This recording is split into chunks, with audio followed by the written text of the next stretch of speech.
শুনেন, আমার কিন্তু এবার প্রথম বর্ষে কদম ফুল চাই। কোথায় পাবো? কোথায় পাবেন জানি না, কিন্তু কদম ফুল আমার চাই চাই। আর প্রথম বর্ষায় যদি কদম ফুল না ফোটে? তাহলে জারুল হলেও চলবে। শুধু জারুল কেন, বকুল হলে ক্ষতি কি? ক্ষতি নেই। বুঝছি। কি বুঝছেন? বকুল আমার প্রিয়, আর আমি আপনার প্রিয় নই।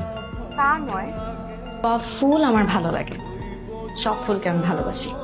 সেদিন যদি বৃষ্টি না নামে, মেঘ না ডাকে, তবুও আমি ভালোবাসায় বৃষ্টি নামাবো অঝোর ধারায়, একগুচ্ছ শুভ্র কদম ফুল হাতে নিয়ে। কথা দিলাম। হ্যালো, একটু নিচে আসবা? কেন? আমি তোমার মেসের নিচে। কি বলো, আমি বিশ্বাস করি না। বিশ্বাস না করলে অবিশ্বাস নিয়ে না হয় একটু নিচে নামো। আচ্ছা দাঁড়াও, আমার তো বিশ্বাসই হচ্ছে না। নাটক সিনেমার দৃশ্যের মতন মনে হচ্ছে। নাটক সিনেমার দৃশ্য না, এটা বাস্তব। আমি না ভাবতেও পারিনি আপনি সত্যি সত্যি ফুল নিয়ে আসবেন। আমি তো ফান করে বলেছি। তোমার কোনো কথাই আমার কাছে ফান না। তারপর কোথায় যাচ্ছি?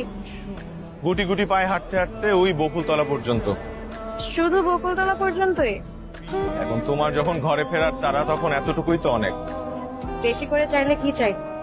একটা গধূলি বিকেল, ঝুম বৃষ্টির সন্ধ্যা। মেঘ ডাকছে, বৃষ্টি নামবে এখনো। নামুক বৃষ্টি, আসুক ঝড়, আমি তো আছি। যদি ঝড় নামে, তুমি আর আমি ঠাই নেবো একটা ফুটপাতে চায়ের দোকানে। তারপর তারপর লেবু দিয়ে কড়া করে এক কাপ লাল চায়ের উষ্ণতা নিব, আর গল্প জমবে চায়ের চুমুকে। আর বর্ষার এই প্রথম বৃষ্টি হবে তোমার উপহার।